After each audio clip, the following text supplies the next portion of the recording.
नमस्कार, SBT news में आपका स्वागत है। पेश है राजस्थान की बड़ी खबरें। कांग्रेस के पूर्व राष्ट्रीय अध्यक्ष राहुल गांधी शुक्रवार दोपहर 2 बजे श्रीगंगानगर जिले के पदमपुर में आयोजित किसान सम्मेलन को संबोधित करेंगे। प्रदेश में कांग्रेस के दो गुटों की आपसी कलह भले ही दूर हो या नहीं, लेकिन पदमपुर के किसान सम्मेलन के मंच पर दोनों खेमे के लोग एक साथ नजर आएंगे। पदमपुर में आयोजित इस सभा के लिए बनाए गए मंच से आयोजकों ने राहुल गांधी के निर्देश पर वहां से कुर्सियां और सोफे हटा दिए हैं। वहां अब मुड्डे लगाए गए हैं ताकि ये किसान पंचायत का रूप दिख सके।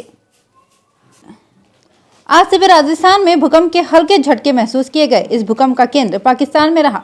नेशनल सिस्मोलॉजी सेंटर के अनुसार रिक्टर स्केल पर भूकंप की तीव्रता 4.3 रही। भूकंप का केंद्र जमीन से 290 किलोमीटर नीचे रहा। राजस्थान के प्रमुख शहर बीकानेर का कई हिस्सों में झटके महसूस किए गए। सुबह सुबह भूकंप के झटके आने से लोग परेशान हो उठे थे। सीबीएसई से संबद्ध देश के सभी स्कूलों में 1 अप्रैल से सत्र 2021-22 की शुरुआत होगी।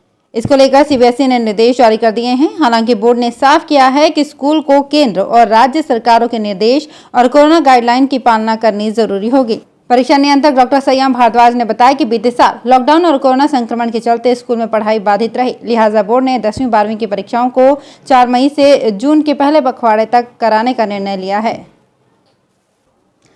अजमेर स्थित महर्षि दयानंद सरस्वती विश्वविद्यालय में हुए घूसकांड की तपन बरकरार है। कुल सचिव ने परीक्षा विभाग को पत्रावली भेजकर रामपाल द्वारा बनाए गए परीक्षा केंद्रों की सूचना मांगी है। उधर विधानसभा में भी नियम विरुद्ध परीक्षा केंद्र बनाने के मामले में सवाल लगा हुआ है। सालाना परीक्षाओं के लिए विश्वविद्यालय प्रतिवर्ष विद्यार्थियों और क्षेत्रीय आवश्यकता अनुसार परीक्षा केंद्र बनाता रहा है। नियम अनुसार किसी कॉलेज में लगातार 3 सत्र की नियमित परीक्षाएं और न्यूनतम 300 विद्यार्थी होना जरूरी है। शेखावटी इलाके में शुक्रवार को मौसम में फिर हल्का बदलाव देखने को मिला। अंचल में सुबह से जहां हल्के बादल छाए हुए हैं, वहीं तापमान में 2 डिग्री की बढ़ोतरी दर्ज हुई है। बादलों की आवाजाही से सूरज की लुका-छिपी का खेल चल रहा है। वहीं हल्की सर्द हवाओं से सर्दी का एहसास भी बना हुआ है। मौसम विभाग के अनुसार आने वाले समय में भी मौसम साफ रहेगा, लेकिन तापमान में हल्की गिरावट दर्ज हो सकती है। विधानसभा में गुरुवार को लंबे समय बाद प्रश्नकाल हुआ। कोरोना काल के बाद ये पहली बार है जब विधानसभा में प्रश्नकाल हुआ, लेकिन खास बात ये रही कि प्रश्न सूची का पहला सवाल ही स्थगित कर दिया गया। टोंक जिले के मालपुरा से विधायक कन्हैया लाल ने टोडा रायसिंह में औद्योगिक क्षेत्र को लेकर ये सवाल उठाया था। नेता प्रतिपक्ष ने प्रश्न स्थगित करने पर सवाल उठाते हुए कहा कि जब मंत्रियों की जवाब देने की तैयारी ही नहीं है तो सवाल क्यों लगाए गए। चिकित्सा एवं स्वास्थ्य मंत्री डॉक्टर रघु शर्मा ने विधानसभा में आश्वस्त किया कि मुख्यमंत्री की बजट घोषणा की अनुपालना में कोविड का प्रभाव कम होते ही प्रदेश भर में जनता क्लिनिक खोले जाएंगे। डॉक्टर शर्मा प्रश्नकाल में विधायकों द्वारा इस संबंध में पूछे गए पूरक प्रश्नों का जवाब दे रहे थे। उन्होंने बताया कि 2019-2020 की बजट घोषणा के बाद 5 महीनों में ही 12 जनता क्लिनिक शुरू कर दिए गए थे। घोषणा के तहत दानदाताओं तथा समाजसेवियों द्वारा उपलब्ध करवाए गए भवनों में इनका संचालन किया जाएगा। कोटा के दादाबाड़ी के पॉश कॉलोनी में दिन दहाड़े घर में घुसकर चाकू की नोक पर हुई मां बेटी के साथ सोने के जेवरात लूटने की वारदात मामले में तीसरे दिन भी पुलिस को कोई सुराग हाथ नहीं लग पाया। वारदात को अंजाम देने वाले 2 बदमाशों के चेहरे सीसीटीवी में कैद हो गए। वहीं पुलिस ने अब सीसीटीवी वीडियो और फोटो वायरल कर पहचान बताने वाले को इनाम देने की घोषणा की है। जानकारी के अनुसार आरोपियों ने 3 दिन से पहले से रैकी की और फिर दिन दहाड़े बेखौफ होकर वारदात को अंजाम दिया। राहत की खबर है। 227 दिन बाद कोरोना के नए संक्रमितों का आंकड़ा सिर्फ 11 पर पहुंचा है। इससे पहले 28 मई 2020 को कोरोना के 7 मरीज आए थे। गुरुवार को महज 11 मरीज कोरोना के मिले हैं। झोंटवाड़ा में 3, आमेर, गलतागेट, वैशाली आदर्श, मालवीय नगर, विद्याधर नगर, मानसरोवर, मुल्लीपुरा में 1-1 मरीज मिला है। कोरोना का ग्राफ गिर रहा है, मगर शादियों में एहतियात नहीं बरती गई तो संक्रमण फैलने का अंदेशा।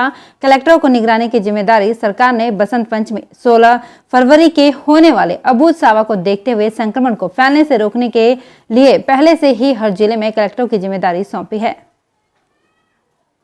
राजस्थान में कांग्रेस के पूर्व अध्यक्ष राहुल गांधी की मौजूदगी में होने वाले किसान सभाओं में लंबे सियासी संघर्ष के बाद सीएम अशोक गहलोत और पूर्व डिप्टी सीएम सचिन पायलट एक मंच पर आएंगे।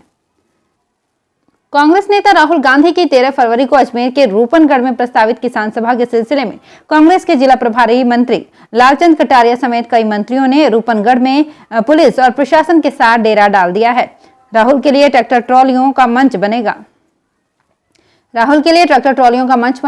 रूपनगढ़, मकराना और परबतसर में होने वाली सभा में मंच पर सोफे की जगह चारपाई लगाई जाएंगी।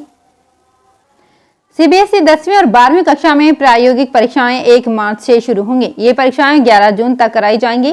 परीक्षा नियंत्रक डॉक्टर संयम भारद्वाज ने बताया कि अजमेर, नई दिल्ली, भुवनेश्वर, पटना, गुवाहाटी, चेन्नई, तिरुवनंतपुरम, पंचकुला, देहरादून, बेंगलोर, चंडीगढ़, भोपाल, नोएडा, पुणे एवं दिल्ली वेस्ट रीजन के विद्यार्थियों की प्रायोगिक परीक्षाएं 1 मार्च से 11 जून के बीच कराई जाएंगी।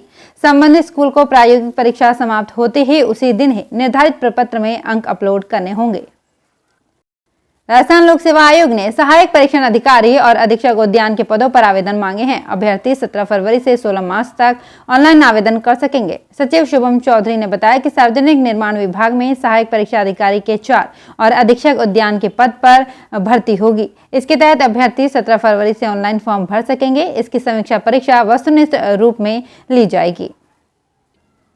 प्रधानमंत्री नरेंद्र मोदी की कांग्रेस कंफ्यूज पार्टी वाले बयान पर प्रदेश के राजस्व मंत्री और नागौर जिले के प्रभारी मंत्री हरीश चौधरी ने पलटवार किया है। चौधरी ने कहा कि प्रधानमंत्री का ये बयान बिल्कुल सही है, क्योंकि कंफ्यूज तो भाजपा नहीं है, क्योंकि आजादी की लड़ाई में जब पूरा देश आंदोलनरत था तब अभी भी भाजपा, जो तत्कालीन जनसंघ थी, वो अंग्रेजों के साथ थी।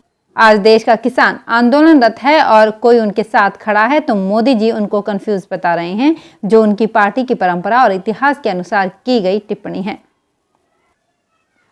सुप्रीम कोर्ट से प्रतिबंधित अवैध चंबल बजरी की निकासी पर रोक लगाने के बाद भी हो रहे बजरी के परिवहन को रोकने के लिए पुलिस ने कमर कस ली है। धौलपुर के पुलिस अधीक्षक केसर सिंह शेखावत ने स्वयं दलबल के साथ घूमते हुए बजरी परिवहन के रास्तों का निरीक्षण किया और राजाखेड़ा क्षेत्र के चंबल के घाटों का जायजा लिया और स्थानीय पुलिस को आवश्यक निर्देश दिए। एसपी ने स्थानीय ग्रामीणों से भी संपर्क करते हुए सहयोग करने की अपील की है। तो फिलहाल इस बुलेटिन में इतना ही, फिर हाजिर होंगे कुछ और बड़ी खबरों के साथ। एसबीटी न्यूज के वीडियो देखने के लिए हमारे चैनल को सब्सक्राइब करें और नोटिफिकेशन पाने के लिए बेल आइकन पर क्लिक करें। धन्यवाद।